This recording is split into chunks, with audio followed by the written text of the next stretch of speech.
Hello, our friends, Evolutionary Energy Arts family. Hello there. Welcome back. Welcome back, guys. This is part of what's going to end up being a series. We want to talk more about Bronze Age abilities and developing your gifts, per se. What a better way to start out with talking about tarot and not just tarot, oracle cards, um, cards that can be used again to tap into the higher self, to tap into your intuition, to allow you really to communicate again with your guides, perhaps in a different way. Yes, I think tarot is a really wonderful way to introduce yourself to your own intuition. That's how I see it. These tarot decks, all of these cards, we've used all of them. We do have our favorites, but they all have something wonderful to offer. And it never fails whenever we do a reading, whenever we're looking for inspiration, understanding. These are able to tap into all of your chakras, your energy centers, your higher self, higher understanding, and give you that intuition and that spiritual knowledge that you're looking for, that direction. So they're great for direction. Everybody is unique. Again, Cindy has certain abilities where, she could just simply ask a question to her guides and get a direct answer. Not everybody has that type of communication available to them. So with me, where I started to lean on getting messages more in depth, more accurate, was with the tarot, and this goes back. I would say maybe about 85, I want to say, is when I started to use them, somewhere around there. 85. So, yeah, when I was about 20-ish, somewhere around that range, I started to delve into them. And really, one of the first decks I had was, believe it or not, the Aleister Crowley Thoth deck. As at that point in time, I was doing a lot of studying of the Golden Dawn, and Mhm. there it is. I don't use that now because of frequency. I feel it's not the highest vibe, so to speak. And this is it right here. So I don't use it anymore, but this was for probably about 4 or 5 years, pretty much exclusively, besides a more traditional one, really the Rider Waite. This one is another one that's pretty traditional, the Aquarian tarot.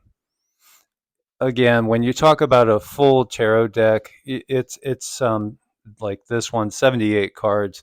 You'll find different size ones like the psychic one right here, which is actually the one that I use all the time. This is really my favorite for maybe the last 10 to 15 years, just because I don't know, I just see it so clearly, and it's not like there's no question marks.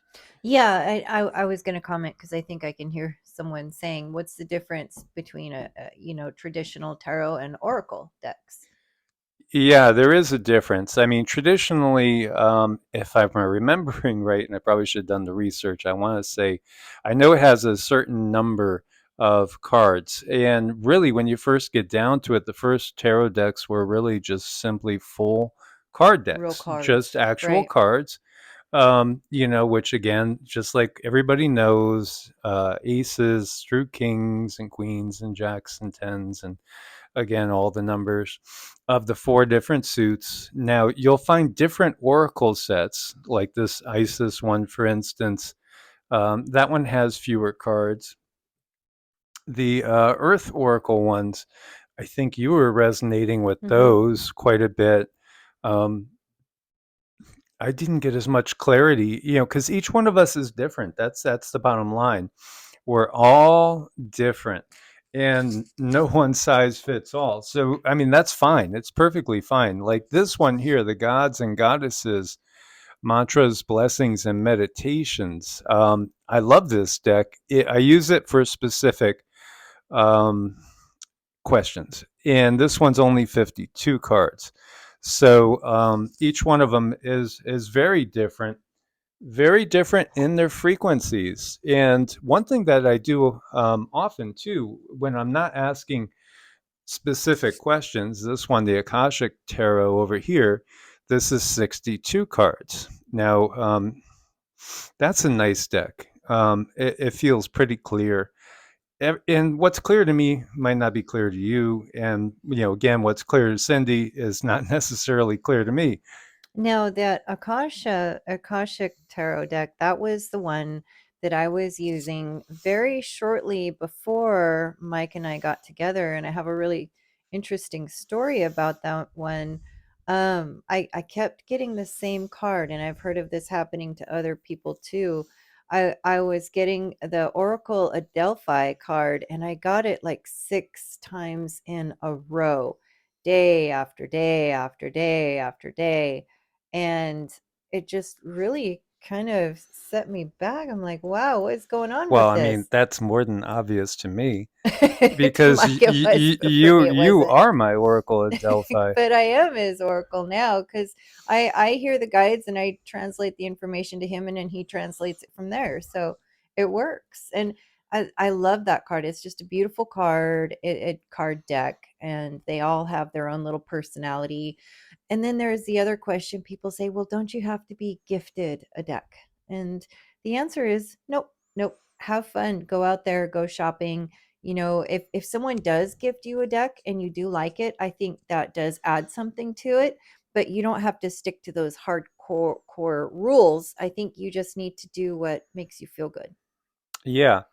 And so people will say, well, how do you read? And, again, there's different ways. Some people are completely intuitive, meaning they might not even read anything in the little booklet that's given to you. Because, again, they'll come with instructions, so to speak, and some will give layouts. We'll talk about different layouts in other videos because there are certain layouts that I use all the time and I find very, very helpful. I like to, when I get a deck, I'll read the entire booklet and then I just, again, kind of go with the feelings mostly, knowing what the author was intending by the pictures, again, by what they are drawing. So, I mean, when you get a card like this one, again, there's different ways. You could look at the color blue and you get the impression of blue. What does blue mean to you? Again, what does it mean in the reading? Number five, each number has a significance. So having a basic understanding of numerology would be, I think, advantageous. Again, as you get into somebody that's more and more gifted, like Cindy, you don't have to go by so much left brain, and really these are right brain exercises. This is what this really is. It's about developing your right brain muscles. Oh, but I think it's all about filling in the gaps though, because when we do a reading on people, I'll do a reading and then you'll turn around and do a card reading, and it's like you fill in all the gaps, and it's just wonderful because you have all of that extra knowledge. So it is a really good 1-2 punch when it comes to doing a full reading for someone who is looking for direction, someone who is stuck, someone who just doesn't know which way to go. And Mike, he's the best tarot reader I've ever seen. So he does take all of this information and all of this knowledge that's stored into his database, and he paints a picture for someone, and it's really something to watch. I've gotten to trust them over the years, and that's the thing, trusting what the cards give. It's interesting too, because what Cindy brought up with the Oracle of Delphi, and this card is the seven, and that's the crown chakra, which is, again, the seventh chakra on the Taiji pole, from the major chakra perspective, and you see the color, and that color to me is in so many ways indicative of the Bronze Age we're going into, because that's what we're heading towards again. It's towards a fully functioning crown chakra, which has been cut off for most of humanity. Yeah, with me, one of the things I was doing when I first started the channel, going back, I started the channel August 2017. And it was at a time when I had moved and I had been too busy to do um, anything but work. And, I had a very, very busy practice, um, and then moved. So then I was free. I was still seeing people distance wise, but I had a lot more time to dedicate. So I started pulling cards, and it would vary, but I would usually pull one card from 5 to 7 decks, and I would have all my decks out there, and then I would just let my intuition guide me to which decks to pull one card from. And this was a habit I got into for quite a while. Really, this was what guided the beginning of evolutionary. And in the gods and goddesses deck, which is a Hindu deity deck, one card kept popping up, and it came up like for an entire week every single day, and it was Narasimha Deva, which is an incarnation of Vishnu. And it came up right before that group that begins with an I and ends with an I reached out, I think, to circumvent the channel or to keep me away from covering exactly the things which we have covered. And it worked in reverse, because when they reached out and tried to recruit me, then I had no intention of going down the CONS piracy theory area. I was not going that route at all. And in reality, all I was going to do was, again, cover things like Qigong, Reiki, pranic healing, meditation, yoga, what is consciousness itself, delving deep into philosophical systems and developing your spiritual gifts and abilities.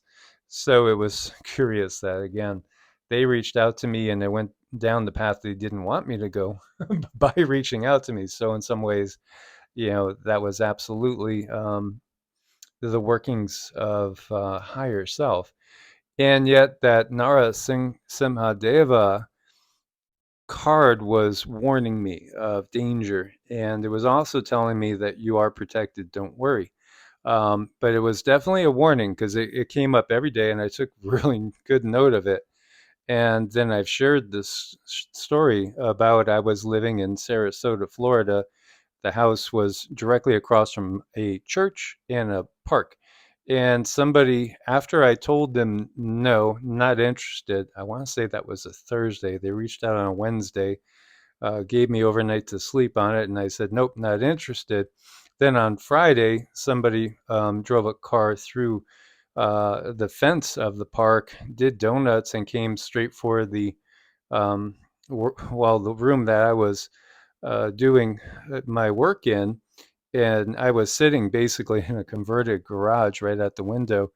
And the car came into the driveway like it was going to crash into the house, but it literally bounced, and left the bumper in the driveway and went down the street, taking out mailboxes and small trees and things, and then was abandoned, and the person ran away.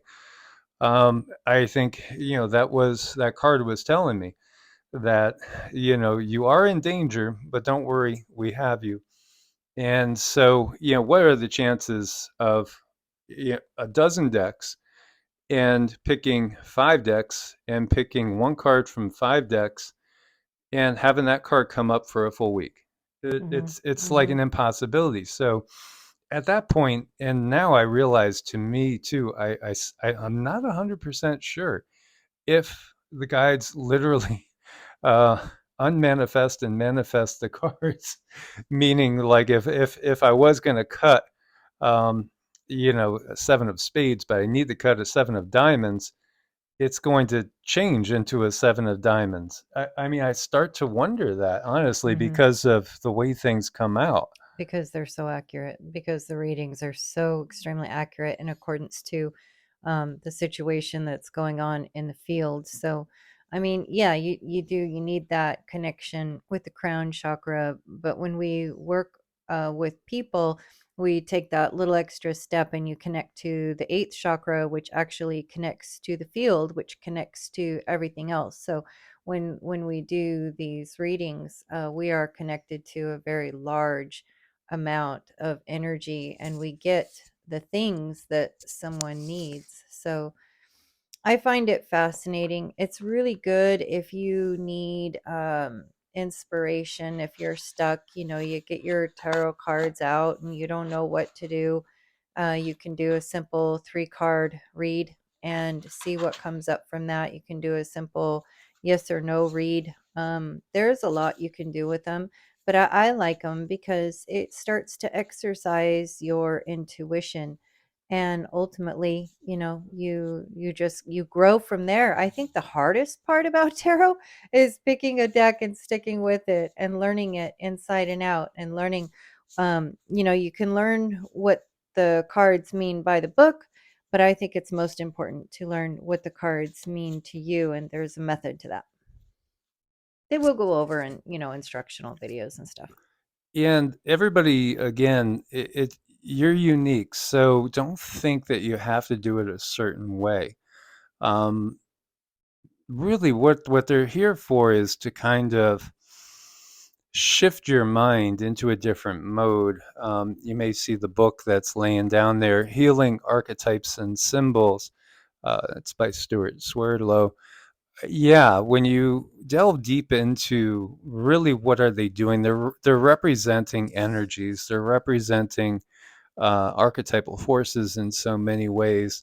When we look to archangels, again, they also are representing archetypal forces, as well as literally also being real beings, just like with the devas. They are real beings. They are actual beings, but they are at the highest level some sort of archetypes too. And so it's tapping into energy flows and allowing yourself to again get messages and inspiration and intuition. Well, yeah, and the other thing that Mike does is he does this relationship uh, read, and it's been so accurate. It's been frighteningly accurate. When one person doesn't know where another person head is at, he does this layout, this reading, and it tells the story quite accurately, and it really answers a lot of questions, and it's very much appreciated. So, I mean, the cards, they have a mind of their own. They read the energy. They are a part of you. They are a part of the field. And when you're building your energy body, and you're building your spiritual muscles, and if you have a deck of cards that's building with you, it's going to be that much more accurate. And we've had these decks for a very long time, so they've been in our energy fields for a very long time, and I do think that makes a difference. As you can see, this is the one that popped up. This was a warning card that was Hmm. coming through. So it was definitely telling me to be on the alert and to be aware. And here you can see, if you look at the back of this one particular one, it talks about what it is. The man lion is here, the man lion is there. Wherever I go, there is the man lion. He is outside of me, yet he dwells in my heart. I take refuge in Narasingha, the man lion, for he is the ultimate shelter. And the blessings: protection from evil forces, the ability to see God everywhere in all things, skillful sublimation of one's anger when not needed, strength and courage to defy conventional authority for truth and justice. This is what kept coming up when I was starting the channel and the Illuminati were trying to recruit me. Hmm. So, it's good to listen to the cards and start to get to know them and work with them and have your energy field mesh with them. Now, I've heard there's different ways of doing that, but basically, you would want to just have them in your presence so that they could be with you in your day to day life, and it bonds with your energy. And that way, you're getting all the information that you need for whatever it is you're tackling. Yeah, absolutely. So we wanted to give you just a brief introduction, and then we're going to follow up with going deeper in following videos, into particular how to do particular readings and into even particular decks and their benefits. And again, we're going to focus a lot more on this type of stuff on Heart's Home, and then also when it comes to like bigger teachings, they'll be on Patreon. Yeah, So there'll be again, instructional videos. the instructional videos will be over on Patreon. And again, this was a recommendation from the guides, so we always listen to the guides, as it is really the best way to listen to the higher self. So if you can't hear like Cindy does, for me, this was the way that I got confirmation, and would be able to follow up on things that would come to me as brief little visions. And so that's how I would typically see things. I would get just a picture in my mind, or a series of pictures, or maybe even a phrase, because it has happened, like the other day, yesterday, with the Fermi bubbles. It's like, Yeah, the Fermi what the bubbles. heck? Why Fermi bubbles? This is how it's not just your mind making something up, because there's no logical sequence of thoughts. And again, when we go into a meditative state, we're trying to eliminate all logical sequence of thoughts, so to speak, so that you could actually hear what the guides are yelling at you with. Right. Yep. So I hope you guys got something from this. We'll go a lot deeper. Much love as always. Thank you for your support. If you do need to reach us for a session, again, it's evolutionaryenergyarts@gmail.com. Source bless and namaste. Namaste.